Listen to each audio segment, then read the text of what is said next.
9:45 kami umalis ni Shahid sa bahay. Inagahan talaga namin para hindi kami abutan ng traffic. Papunta nga pala kami sa Intramuros, Manila.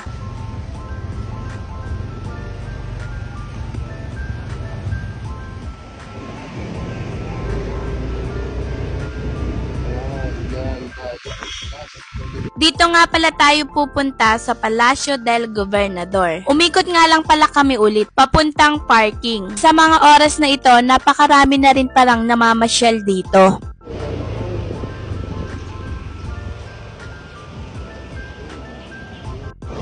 Harap sa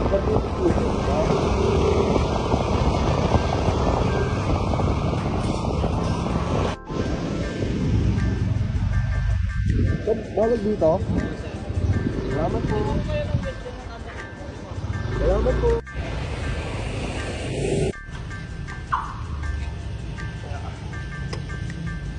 At dahil masyado pang maaga, pumunta muna kami ng coffee shop. Kasama nga pala namin si Sister Aliyah at Brother Arafat. Syukran sa treat! Andito na kami sa loob ng Palacio del Gobernador. Hindi pala basta pwede pumasok dito pag hindi ka employee. Kailangan naka-appointment bago makapasok. Mashallah, naka-red carpet at naka-chandelier.